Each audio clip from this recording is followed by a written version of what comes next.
여러분 안녕하십니까? 안녕하세요.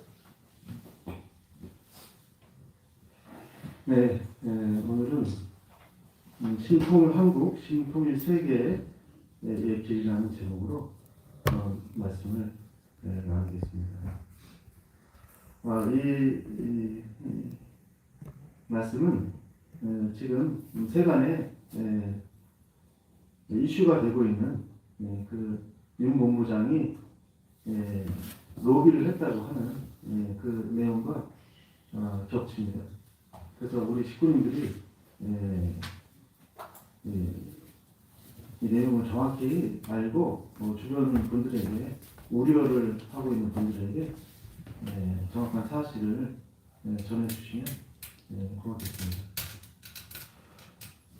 윤 전 본부장이 통일교의 현안을 청탁했다라고 하는 그 내용 가운데 가장 대표적인 것이 유엔 제5, 유엔 사무국, 유엔 제5 사무국 한국 유치 건, 그리고 캄보디아의 메콩강 부지 공적 개발 원조 ODA 건입니다.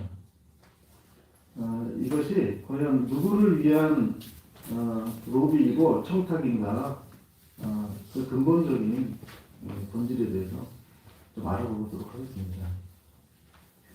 한번 말씀 같이 해보도록 하겠습니다. 주보에도 나와 있습니다. 한번 하겠습니다. 유엔 본부는 제2차 세계대전이 끝나면서 벌써 70년이 넘었습니다. 뉴욕, 제네바, 빈, 나이로비에 대륙별로 4개의 유엔 사무국이 있습니다. 그러나 세계는 아시아 태평양 시대로 접어들었음에도 아직 아시아에는 유엔 사무국이 없습니다. 세계의 정세를 보면 지리적으로, 경제, 정치적으로 그 중심이 점점 아시아로 이동하고 있습니다. 나는 통일 문제를 놓고 세계, 특히 아시아 사람들의 관심을 높이기 위해 한국의 제5 유엔 사무국을 유치해야 한다고 여러 차례 강조했습니다. 대한민국 대통령도 비무장지대 평화공원 조성을 유엔에서 북한에 제안한 바 있습니다. 남북한의 지지를 받아 제5 유엔 사무국이 비무장지대에 유치된다면 한반도의 평화와 통일, 나아가 전 세계의 평화에 크게 이바지할 것입니다. 영원님 자서전 평화 영원에 나와 있는 내용입니다. 이 그림이 바로 어머님이 말씀하셨던 세계의 중심이 이동하고 있다고 하는 겁니다. 여기 보시면 장면에 세계적인 그 GDP 생산량이죠. 새로 창출된 부가가치 생산량을 보면 여기 유럽이 24%입니다. 북미는, 그러니까 미국과 캐나다, 북미는 30%죠. 아시아는 어때요? 아시아가 37%. 그러니까 가장 부자인 나라 유럽이 지금 아시아에 훨씬 더 비춰졌어요.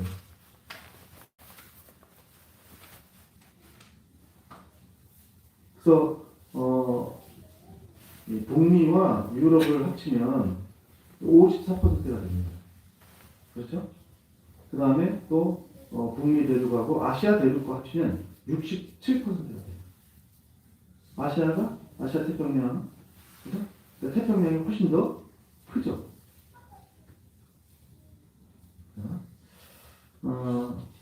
같은 세계 지도입니다. 여기 보시면요, 유럽 연합과 미국이 러시아가 서진하는 것을, 북대서양으로 나오는 것을 막고 있어요. 그게 나토예요. 북대서양 조약기구. 그래서 여기서 1차 대전이 일어나고 또 2차 대전이 일어났습니다. 그렇기 때문에 3차 대전을 방비하기 위해서 만든 국제 방어 시스템이죠. 그게 나토입니다. 자, 그러면 아까 말씀드렸듯이 이제 그 중심이 대서양에서 태평양으로 옮겨졌다고 했잖아요. 그죠? 태평양 훨씬 크죠? 그죠? 훨씬 커요, 태평양이. 대서양보다. 그러면 태평양은 누가 어떻게 방비를 합니까? 대서양은요, 그러니까 거기에서 부가 많이 창출되기 때문에 비즈니스도 벌어지지만 거기서 전쟁도 일어납니다. 잘못하면. 그럼 태평양에는요? 태평양은 어떻게 이 전쟁 방지를 어떻게 하냐고요? 자, 보시면요. 미국이, 얘가 하와이입니다. 하와이, 일본, 인도, 호주를 이렇게 이어가지고 쿼드라고 해가지고 사자 안보 대화를 벌써부터 만들었어요. 네, 이것을. 그러니까 오바마 대통령 때 이걸 만들었고, 그 다음에 그때는 이제 국무부 장관, 국방부 장관급이었는데 트럼프 1기 때 이것을 정상회담으로 올려놨습니다. 그만큼 중요하다는 얘기죠. 그런데 여기 보시면 미국과 호주는 이제 5IG라고 해가지고 같은 영어권, 그러니까 영국을 모국으로 하는 나라잖아요. 그래서 굉장히 가깝습니다.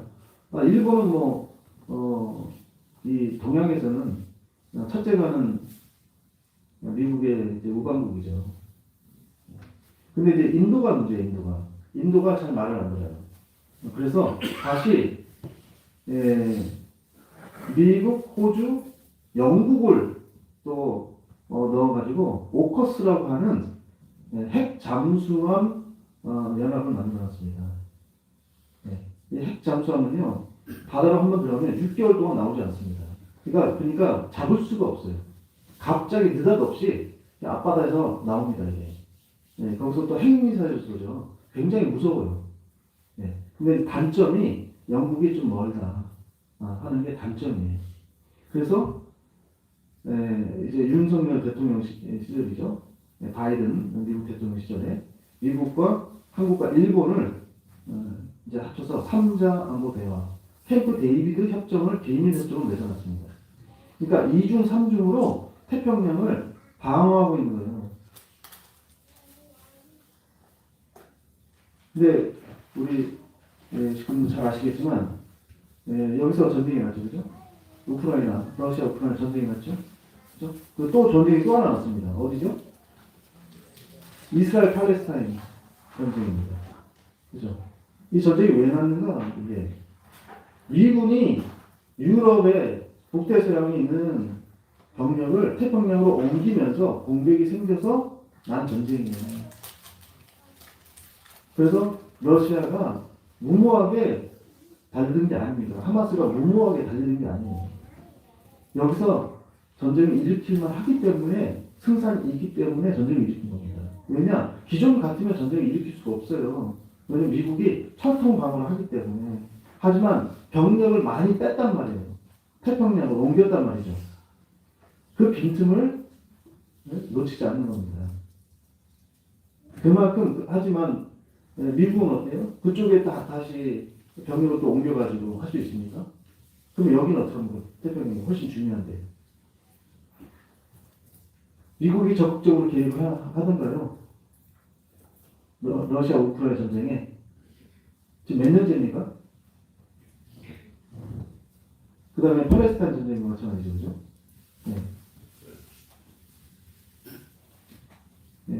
유사시를 대비하기 위해서 전력을 비축해야 되기 때문에 유럽 전쟁에, 중동 전쟁에 적극적으로 개입하지 않는 겁니다. 자, 그러면 세계 3차 대전이 일어나면요, 그 네 군데 중에 한 곳이래요. 근데 두 군데 가서 이미 벌어졌어요. 유럽에서 벌어졌고, 그러니까 이 유럽과 러시아의 접전, 우크라이나죠, 벌어졌고요. 또 하나가 중동이 벌어졌어요, 이미. 그죠? 여기는 대리전이잖아요. 하마스와 팔레스타인과 이스라엘 간의 전쟁이 아니에요. 이거는 아랍과 이스라엘 간의 전쟁, 대리전쟁이에요. 그 두 군데가 남았습니다. 어디라고 그래요, 후보지가? 앞으로 3차 대전이 일어난다면 제일 위험한 데가 양안입니다. 양안. 중국과 대만 그 해역. 거기가 첫 번째, 두 번째 한반도.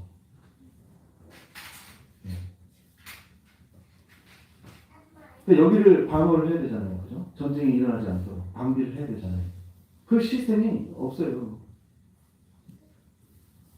자, 이제 저희가 극동 아시아라고 그래가지고 세계 지도가 원래 세계가 이게 지구가 둥글잖아요. 근데 중심이 없습니다, 사실은. 둥글기 때문에 다 중심이에요. 어떻게 보느냐에 따라 다른데 지금은 중심이 태평양으로 옮겨졌기 때문에 지도를 이제 태평양 중심으로 지도를 그려야 돼요. 예전에는 대서양이 중심이니까 유럽을 중심으로 지도를 그렸죠, 그죠? 거기서 많은 부가 창출이 되기 때문에 지금은 아니에요. 이렇게 봐야 됩니다, 지금은. 그랬을 때는 어때요? 한국이 중심 국가가 돼버려요. 그죠? 그래서 북미 30%의 부가 창출되죠. 아시아는 37%가 창출되죠. 만나는 곳이 어디입니까? 만나는 곳이? 이게 아시아의 극동 아시아예요. 이게. 한국이에요, 한국. 그래서 한국이 세계 심장 위치입니다. 그런데 이제 심장은 뛰어야 되는데 피가 돌아야 되잖아요. 그죠? 그런데 분단되어 있는 관계로 피가 이게 사방으로 잘 퍼지지 못해요. 심장 역할을 못하는 거예요. 그 뭐라고 동맥경화라고 하는 뭐라고 그럽니까? 그래요? 심부전? 네? 그런 상태. 멈추지는 않았어요. 하지만 원활하게 되진 않아요. 거기에다가 어떻습니까? 일본하고 연결이 돼야 되는데 일본하고도 안 되죠, 그죠? 사이도 별로 좋지도 않고 이런 관계. 그러니까 이쪽 태평양의 이쪽에는 세계 1등 국가 미국이 있고요. 그 다음에 이쪽에는 세계 2등 국가 중국이 있습니다. 네? 그 다음에 한국은 어떻습니까? 세계 10등입니다. 10등. 그 다음에 일본은 어떻습니까? 세계 5등입니다. 네? 그래서 이곳이 잘 되면요 대박이 터지는 거고, 만약에 안 된다 그러면 쪽박을 찾는 겁니다. 만약에 전쟁이 난다 하면. 1차 대전이 왜 일어났어요? 2차 대전이 왜 일어났습니까?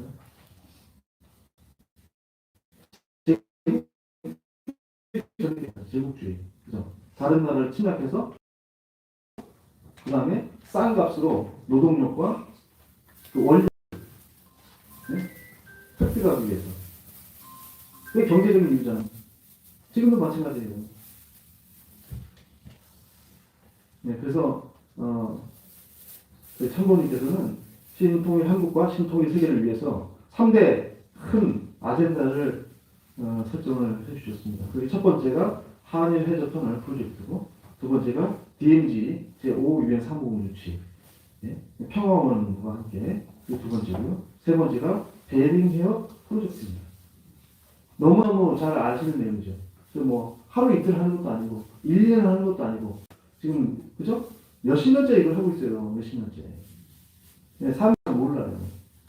제가 UPF 회장을 2년 했는데 아무리 떠들고 다녀도 야 기발한 생각이네요. 근데 아는 사람이 없어요. 근데 지금 어떻습니까? 지금 모르는 사람이 없습니다. 지금 제5 유엔 상공유치. 근데 이제 뭐냐면 말은 이제 제목은 알겠는데 내용을 잘 몰라요. 내용 어떻게 돌아가는지. 그게 문제인 겁니다. 그러니까 사실과 진실은 다르죠, 그죠? 네. 사실 맞아요, 사실은 다 알고 있어요. 하지만 그 밑에 이게 어떻게 이런 사실이 벌어지게 됐는지 진실을 몰라요. 저희는 말로 아이디어로 끝내는 게 아니지 않습니까? 뭐 몇 번 보셨겠지만 참 어머니가 직접 땅굴 속에 들어가셨어요. 직접. 네? 이게 큐슈 쪽에 그죠? 네, 지금 파일럿 갱도를 지금 계속 뚫고 있습니다. 지난해에 프레스센터에서 한일 피스로드 포럼이 열렸어요. 여기에 이제 나온 분이 이분이 이제 다케우지 유조라고 하는 그 한일 해저 터널 기술위원장입니다. 이분이 세이칸 터널, 세계에서 최고로 긴 세이칸 터널, 이 88년도에 완공이 됐거든요. 그거를 설계했던 분이에요. 세계 최고의 토목 기술자입니다. 설계자. 그래서 동양인으로서는 최초로 미국 토목학회에 논문을 낸 분이에요. 그분이 피스로그의 설계 책임을 맡고 있어요. 이분이 발표를 했습니다. 그래서 여러 해 루트를 선정하는데 A, B, C로 하기도 하고 뭐 이쪽으로 하기도 하고 저쪽으로 하기도 했는데 지금 최첨단 공법, 그러니까 땅에 들어가서 두더지처럼 파고 들어가요. 땅을. 그걸 이제 이수식, 쉴드, TMB, TBM 공법이라고 하는데 파면서 바로 콘크리트 타설을 해버립니다. 파는 즉시. 네. 그게 굉장히 안정적이죠. 그걸로 지금 8호선을 뚫었어요, 한국은. 여기, 한강 밑으로. 그 공법을 이용해서. 그래서, 그 공법을, 적용할 수 있는 지층이 어디인가. 그것도 단거리로. 그것을 계속 초음파를 쏘아가면서, 이제 조사를 해가지고, 확정을 했습니다.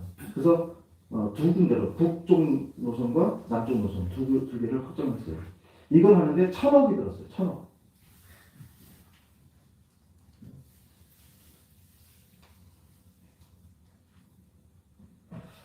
이것은 우리 UPF만, 우리 가정연합에서만 추진하는 그런 일이 돼서는 안 됩니다. 이거는 우리는요 민간 기구이기 때문에 국경을 통과할 수가 없어요. 그렇지 않아요? 우리가 몇 미터를 더 파겠습니까? 돈이 있다고 파겠습니까? 돈이 있어도 국경을 넘어갈 수가 없는 거예요, 이게. 그죠? 국가가 개입을 해야 되는 거예요. 우리가 그걸 모릅니까, 우리가 그걸. 다 알아요. 다 알아. 국가가 들어가야 되는데, 국가가 나서지 않으니까, 얼마나 급하면, 우리라도 그걸 네? 국경 언저리까지는 우리가 하겠다. 할 수 있는 데까지 하겠다는 거 아닙니까? 할 수 있는 데까지. 그래서 국가가 가져가라고. 그래서 이미 오래전에 김대중 대통령이 이제 모리 총리를 만났을 때도 얘기를 했습니다. 한일 해저 터널이 장래의 꿈으로 실현되어야 할 것이다. 노무현 대통령도 고이즈미 총리 만났을 때 얘기를 했어요. 그러니까 사실은 한일 관계예요. 일본을 가장 사실은 경계하고 어떻게 보면 미워하는 그런 당이 어디입니까? 민주당 아닙니까, 그죠? 근데 민주당 출신 대통령이 이런 얘기를 했단 말이죠. 왜? 그만큼 중요하니까. 안 그러면 한국은 조그만 섬나라밖에 안 돼요. 아까 신장인데 신장 역할을 제대로 하면 굉장히 큰 경제적 이익이 있고 풍요로운 그런 부를 누릴 수 있는데 그 안녕한 자존심 때문에 미래 세대의 먹거리를 다 놓치고 그 미래 세대 길을 다 막아놓고 그렇게 할 수는 없잖아요. 그 국가 원수가 그걸 모르겠습니까?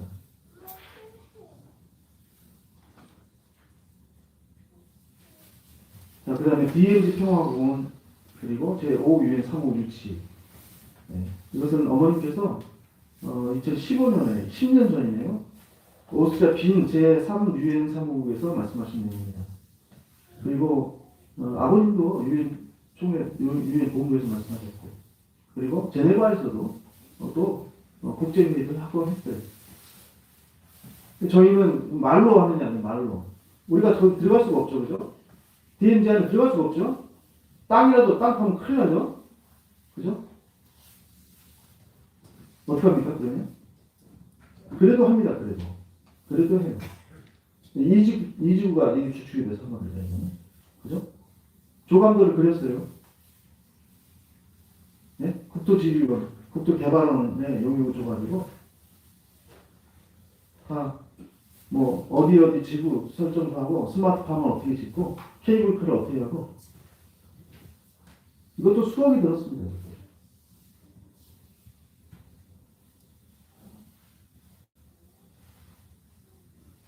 우리 청도 없어요? 이런 프로젝트가, 이게 될 것 같습니까? 어떻게 생각하세요? 되겠습니까? 네. 확인해야 되는데, 될 것 같아요? 해야죠. 네? 어쨌든 해야 될 거 아니에요. 해야 되는데 우리끼리는 안 되죠. 여기 이제 2023년에 아사히 신문에 나온 겁니다. 이게 구통일교회 창시 문선명 씨 91년 조씨 이게 조선이죠. 조선 북조선을 얘기하는 거죠. 그죠? 북한 방문했을 때 이란 터널 구상을 얘기했다. 김일성이 뭐라고 해요? 김일성 씨는 박수를 쳤다는 박수를 쳤다. 좋은 생각이다. 찬성한다. 박수를 쳤다는 거 아닙니까? 그러면 일본하고 한국 터널을 뚫으면 김일성이 왜 박수를 칩니까? 일본하고 한국하고 있는 건데 북한하고 상관없잖아요. 왜 박수를 쳐요?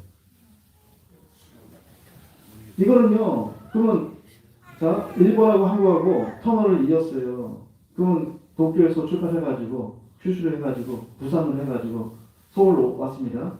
서울로. 그러면 저희 판문점 구경하고 다 돌아갈까요? 그 의미가 없죠. 의미가 없어요. 그거는 아는 거예요. 김일성도 이게 뭘 의미하는지. 예? 그거 하려고 이 대규모 공사를 한다고 말도 안 되는 거예요. 그거는. 예? 반드시 북한을 통과해야 되는 거예요. 문을 열어야 되는 거예요. 북한은. 그러면 박수를 쳤다는 건 뭡니까? 문을 열 용의가 있다는 거 아니에요. 그게 된다면 문을 열겠다. 왜? 막대한 부가 쏟아져 들어오니까. 통행성 가만히 앉아가지고 문만 열어 통행성을 받아도 얼마입니까 그게. 솔로몬이 뭘로 돈을 벌었어요? 다윗의 아들 솔로몬이. 그렇게 하나님께 기도를 했다고 그러잖아요. 우리 돌 때 뭐 실을 잡을까? 뭐 돈을 잡을까? 마이크를 잡을까 하잖아요. 그죠? 돌잡이 하잖아요. 솔로몬은 뭘 달라고 그랬어요? 하나님께. 지혜를 달라고, 지혜를 주셨죠, 그죠? 네, 그래서 그 아주 가난한, 그 이스라엘 나라가 굉장히 부강한 역사에 네? 가장 부강한 나라를 이뤘잖아요. 그죠? 뭘로 돈을 벌었어요? 아프리카와 아시아를 잇는 그 길을 열어줬어요, 그냥. 통행세만 받았어요. 아무것도 안 하고, 통행세. 북한이 왜 싫어하겠어요, 이거? 북한이? 네. 그러니까, 저희가 어머님이 생각하시는 통일은 모두가 잘 사는 통일입니다. 그래야 통일이 되는 거예요. 우리만 잘 살겠다? 남은 어떻게 되는 상관없고? 그건 이기주의죠. 그럼 통일이 될 수 없어요. 그런 것은. 자, 박근혜 전 대통령이 유엔 총회에서 북한에게 제안했습니다. DMZ에 평화공을 만듭시다. 제안했습니다. 우리의 의견을 받아들였어요. 여야가 상관없는 거예요. 그죠? 그 다음에 어때요? 송영길 민주당 대표죠. 그죠? 민주당 대표였다가 지난 22년인가요? 지방선거. 그죠? 나가서 서울시장 후보로 나왔어요. 그때 공약이 뭡니까? 서울에 DMZ가 아니고 서울시장입니다. 서울에 제5 유엔 사무 유치하자. 그게 공약이었어요. 이분이 인천에 있을 때 뭐라고 하냐? 인천에 또 하겠다고 했어요. 인천시장 할 때는. 네? 그 정도로 탐나는 이게 계획입니다. 이게. 이 옆에는 뭐냐? 지금 현재 경기도지사 김동연 네? 매해 DMZ에서 행사를 합니다. 파주에서. 네? 뭐라고 그래요? DMZ의 유엔 제5, 3호 유치를 희망한다. 이게 파주입니다. 파주 여기는. 파주에다 놓자. 그것을. 국가가 나서야 될 일이에요.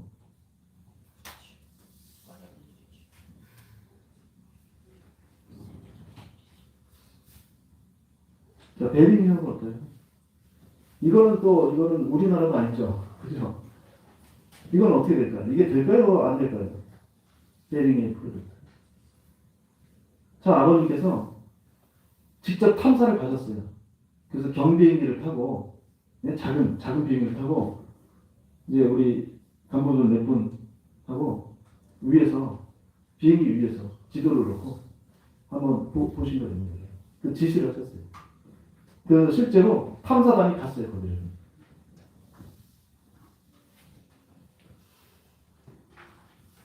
될까요, 안 될까요? 단지 꿈입니다. 드림, 꿈.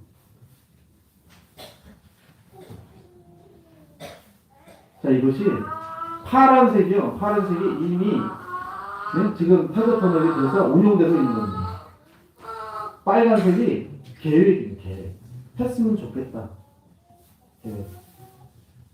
이건 시간 문제예요.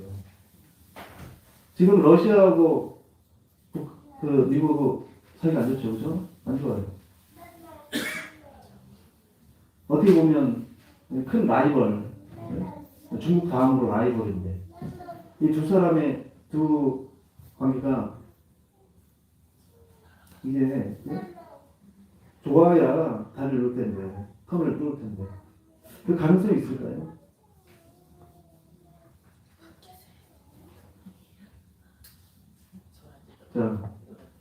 자, 오늘 아침에 본 기사입니다. 이게 오늘 아침.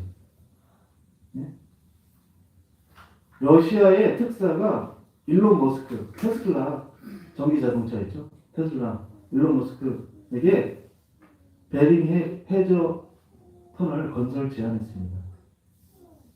지난 금요일 날.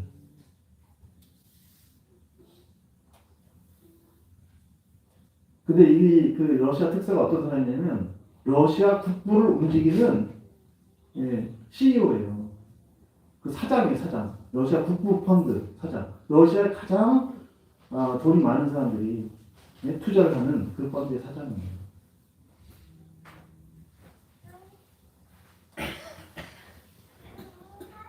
그러니까 세계가 이게 이제 시대 정신이라고 하는 겁니다. 아무리 우리가 거역하려고 해도 큰 전체 시대적인 세계적인 흐름은 막을 수가 없어요. 잠시 이렇게 비켜나거나 할 수는 있어도 그것을 거스를 수는 없습니다. 그런 큰 흐름 속에 있는 거예요. 그것을 정확히 참 부모님께서 읽고 계시는 거예요.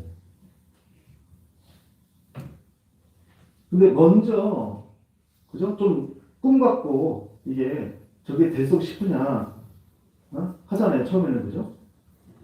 하지만 먼저 움직이는 사람이 선구자입니다. 그죠? 다 된다면 누가 그걸 안 들어갑니까? 그거를. 그잖아요?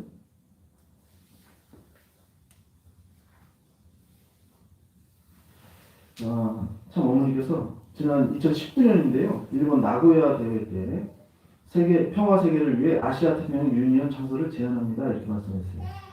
그러니까 지금 윤영호 본부장이 청탁을 했다는 게 크게 하나가 UN 사무국유치, 또 하나가 메콩강, 캄보디아 메콩강 프로젝트예요. 그게 바로 아시아 태평양 유니언이죠. 그게.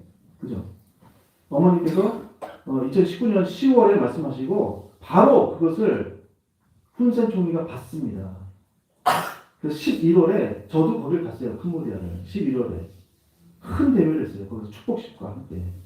그 오늘 아침에 조성환 목사님 그걸 어떻게 알고 또 제 친구가 보내주셨더라고요. 하도 통일교 비판한다고 제 편을 많이 들어줘요. 근데 이걸 딱 올렸더라고요. 야, 희망을 가져라 그러면서 그래가지고 읽어보니까 너무 좋아요. 그래서 올렸어요. 그 제목을 보면 좀 부정적인 제목인데 내용은 전혀 다르죠. 사실 그대로 보면 아주 자세하게 사실 그대로 다루고 있어요. 그래서 이거는 응원하는 기사 같은데 제목은 비난하는 제목이에요. 요새는 그래요. 이게 사람들이 많이 보게 하기 위해서 그런 식으로 기사를 내요.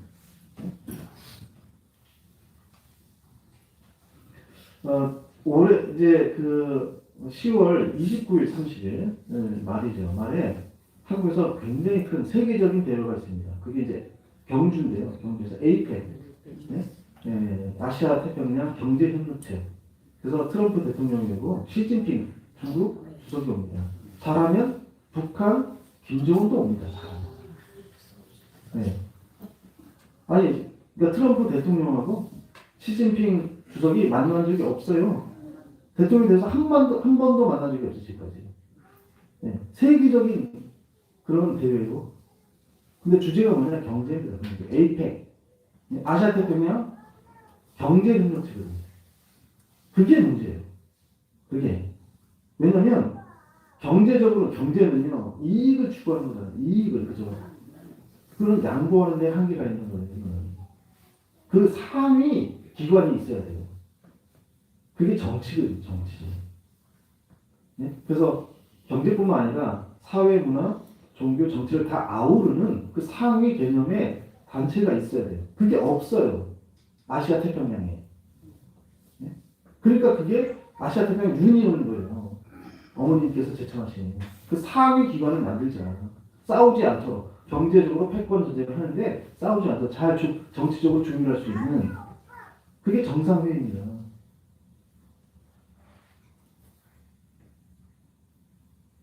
네, 그래서 10월 달에 바로 이 대회를 하고 일본 대회를 하고 바로 혼세 총리가 이걸 받았기 때문에 11월에 캄보디아에서 프롬펜 선언을 했어요. 굉장히 격조 있게. 네, 그때 당시에 공무원들이 와가지고 축복을 다 받았어요. 제가 그 자리에 있었어요. 봤어요. 그리고 그게 끝난 다음에 이제 이것을 어떻게 실행할 것이냐, 부지를 어디로 할 것이냐 해서 이제 알아보고 나오는 얘기가 메콩강입니다. 그러니까 한국으로는 한강이에요, 한강. 그러니까 지금은 한강이 비싸죠, 그죠? 옛날에 서울 한강이 어땠어요? 저기에 폐수가 흘러가고 막 난리 아니죠, 진짜. 네? 그게 한강이었거든요. 지금 메콩강이 그래요. 그냥 버리는 땅이에요, 그냥. 땅이 널렸어요, 그냥. 그래서 저기 어디니까 베트남 전쟁 때 피난민들이 베트남 사람들이 베트콩이 쫓겨가지고 국경을 넘어와가지고 그 강에 집을 짓고 살아요. 근데 해수가 올라오잖아요. 그럼 이게 수위가 올라가거든요. 그러니까요 나무로 집을 졌는데 4층, 5층까지 져버려요. 나무로. 네? 바람이 숭숭숭 다 뚫려 있어요. 밖에서 다 보여요, 안이. 거기 살고 있어요, 아직도. 베트남에 수상족인가 뭐 그래요, 그게. 그런데 왜 여기를 낙점을 했는가? 왜 후보지로? 북한 대사관이 있기 때문에 그렇습니다. 연결점이 있기 때문에. 물론 단점도 많이 있죠. 네? 단점도 많이 있어요. 하지만 그래도 성의를 보이기 전에 땅을 내놓겠다고 하고 그 다음 축복을 다 받았고 그 뜻에 찬동을 했고 그 다음에 북한 대사관이 또 들어와 있고 그런 여건으로 봤을 때 괜찮은 후보지다 이렇게 낙점을 한 것이죠. 일사천리로 갑니다. 2022년에 그죠? 그래서 준비위원장 그 다음에 이제 트럼프 이때는 전 대통령이에요, 그죠? 전 대통령 취임하기 전이니까 그 다음에 훈세 총리 그래서 다 강의를 했어요. 다 비조요서를 다 했어요. 이 아시아 태평양 유니온 창설에 대해서 어떻게 생각하는지 반드시 만들어야 된다 했어요. 또 일각에서는 또 트럼프가 돈을 받고 이 사람 돈을 많이 이게 밝히는 사람이니까 돈 받고 또 고액의 강요를 받고 또 강요했다. 그러니까 매수했다. 네? 그러거든요. 그럼 전직 대통령이 오는데 돈을 안 줍니까? 그 예의입니까? 돈을 주기는요, 일본에서 예전에 클린턴 대통령이 퇴직하고 일본에 갔습니다. 네? 거기서 그때 당시에 40만 달러를 줬어요. 40만 달러. 지금 돈으로 한 10억이에요. 지금 돈으로. 대통령들은 다 그 대통령 급에 따라서 인기 있는 대통령이 있어요. 그 강요가 다 정해져 있어요. 국제적으로. 그 중간에 그 업체가 있습니다. 연결해주는. 그거 없이 그냥 하겠습니까? 국제적인 룰이 다 있는 거예요. 다 예의가 있는 거고. 그러면 뭐 때문에 그럼 그 거액을 줘가지고 3번을 강의했는데 30억 줬다고 하잖아요. 그죠? 3번 강의했는데. 뭐 때문에 그렇게 거액을 주고 불러오냐고요. 뭐 때문에? 우리 좋으라고? 예? 그러니까 사실은 맞아요. 사실은 거액을 준 거 맞아요. 그럼 본질을 알아야지. 진실을 알아야 될 거 아닙니까? 근데 기자들이 그 밑에 진실을 파고들어서 심도 있는 기사를 써야 되는데 다 날파리 기사만 기자만 있다 보니까 그냥 퍼날리게 바꿔야 이게.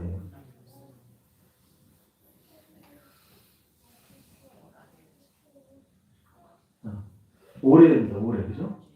올해 천운궁 천리성전 이제 입궁 하면서 월드 서밋 2025를 같이 했습니다. 여기서 세 가지 큰 대회를 했어요. 아시아 태평양 유니온 포럼을 출발했습니다. 그러니까 어떻게 실질적으로 어떻게 운영해 나갈 것인가. 그래서 사무총장을 선임하고, 그죠? 의장국을 선임하고 룰을 정하는 거죠. 여기서 임시로 본부를 천정궁에 두고, 천원궁 임시로. 왜냐 아직 저기 본부가 설립이 안 됐기 때문에 한국이에요. 그다음에 세계 국회의장 회의, 여기에 40명 현직 국회의장이 40명 맞죠. 그죠? 그다음에 중미 국회의장연합. 이거 원래 있던 몇십 년 된 그런 회의입니다. 여기에다가 이제 G7 동참해서 같이 또 회의를 했습니다. 자, 여기서 한번 정리를 해보죠. 윤 전 본부장이 통일교의 현안을 청탁했다, 로비했다라고 하는 것이 크게 5가지입니다. 5가지. 첫 번째가 제5 유엔 상호문 60. 자, 누구를 위해서 했어요? 이제 진실을 아셨죠, 그죠? 거기에 우리 땅이 있습니까? 이만큼이라도. 그 개인 땅이 있습니까, 거기에?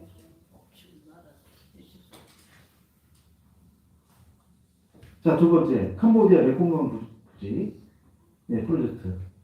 아시아태평양 유니온 본부 건립 프로젝트. 우리의 이권이 있습니까, 거기에? 그 다음에 YTN 인수 조건이 있어요. YTN.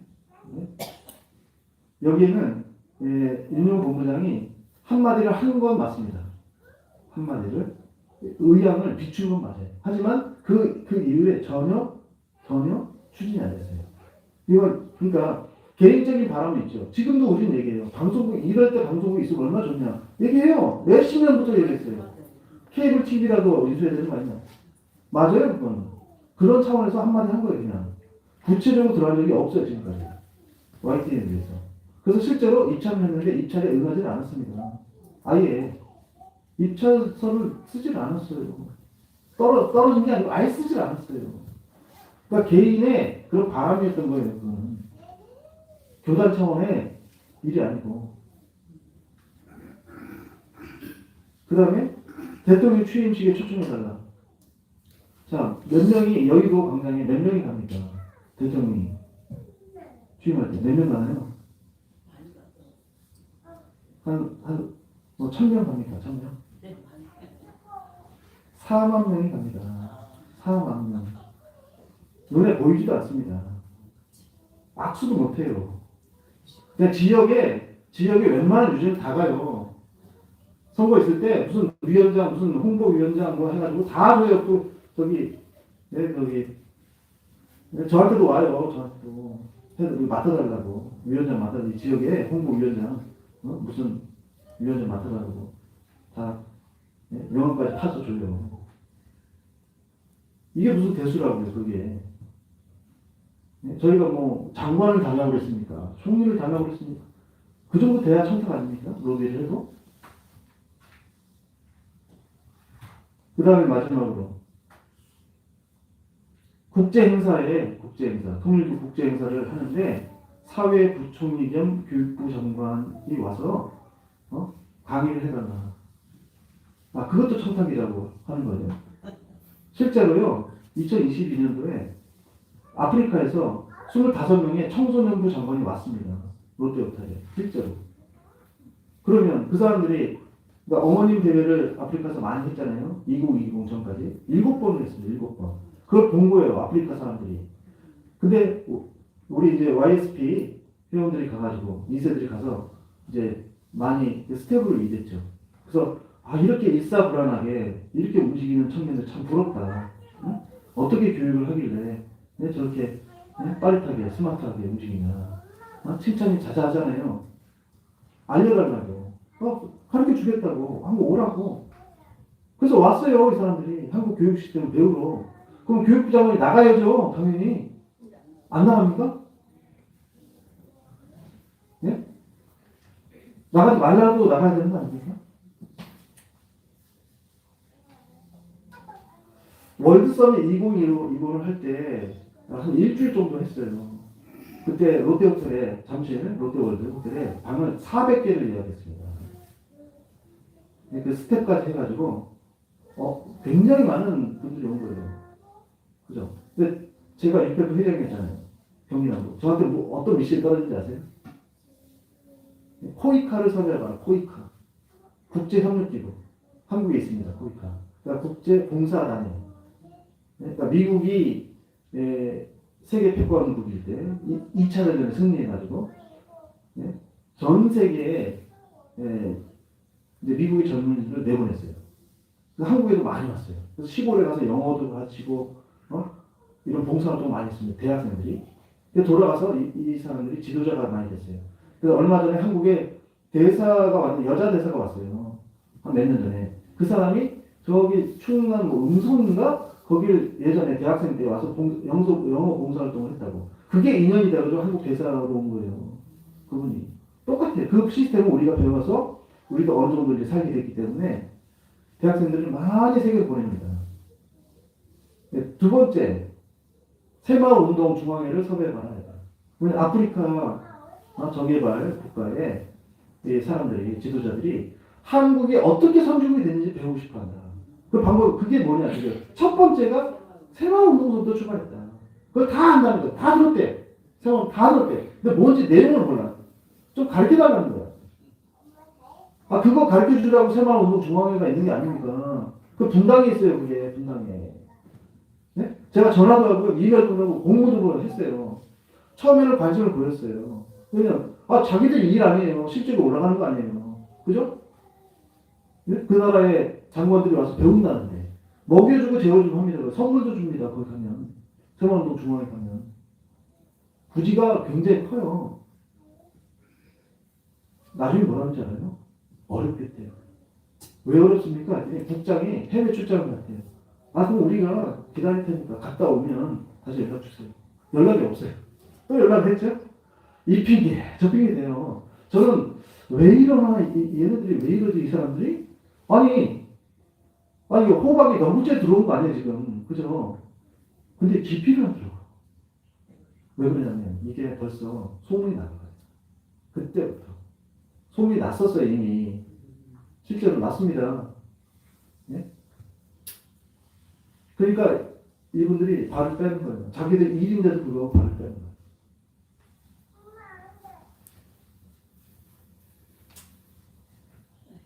과연 이 청탁을 했다는 내용이 누구를 위한 청탁인가 묻고 싶어요. 그래서 협회에서도 이런 사항을 재판부에 법조팀을 통해 가지고 계속 이야기를 하고 있습니다. 그래서 이번 사안을 단순히 법적인 사실, 그 사실 관계만 놓고 판단하기는 무리다. 그러니까 평생을 통일을 위해서 그리고 세계 평화를 위해서 헌신해 오신 한학교 총재님의 그 삶을 좀 받아가, 그 진실을 좀 받아가. 그리고 한편으로는 이제 이 왜곡된 편견된 보도가 지금 양산이 되고 있잖아요. 그죠? 네, 근데 그것이 여론을 형성합니다. 대부분의 국민은 그 심도 있는 기사 내용이나 그런 찾아보지 않죠. 그죠? 그러니까 굉장히 이게 선정적이고 감정이 휘둘리죠. 그러니까 어머님께서는 그래도 진실을 밝혀야 된다. 시간이 걸릴 뿐 그런 말씀을 하시지 않습니까? 그러니까 혼탁한 물이 막 어때요? 홍수가 나면 다 올라 난리가 아니죠, 그죠? 하지만 시간이 지나면 전부 가라앉는 거 아닙니까? 그런 티끌은 다 가라앉죠, 그죠? 네, 그런 말씀을 하시는 거예요. 근데 저희가 부안을 좀 해가지고 거기에 같이 어깨부터 싸우지 말라는 거예요. 오히려 이럴 때일수록 더 의연하게. 네? 그래서 오죽하면은 용서하라고 사랑하라고 하나다라고 하는 거예요. 누가 모릅니까 그것을? 우리 지도부가 충분하게 우리 식구들이 충분하게 납득할 수 있을 만큼 그렇게 유능하지가 못해요, 솔직히. 그죠? 다 압니다. 그러니까 걱정스러운 면이 많이 있잖아요. 보이잖아요, 실제로. 그리고 신흥, 신출, 그 천의 축순자는 어떻겠어요? 모르겠어요? 다 알아요.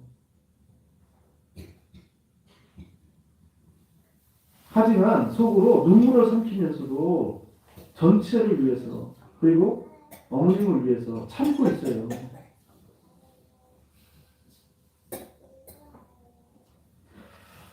그래서 우리 식구님들도 좀 더 합리적으로 설명할 수 있도록 그분들에게 이런 내용을 좀 깊이 있게 아시면 좋겠고요. 그래서 염려해주는 그런 건 좋지만 좀 정확한 사실을 알고 진실을 알고 얘기했으면 좋겠다 하면서 가르쳤으면 좋겠어요. 이게 대국민 교육이죠. 자, 어머님께서는 동요하지 말고 우리가 그동안 해왔던 세계적인 일들을 그리고 한국을 위해서 했던 일들을 많이 알려라 그렇게 당부를 하셨습니다.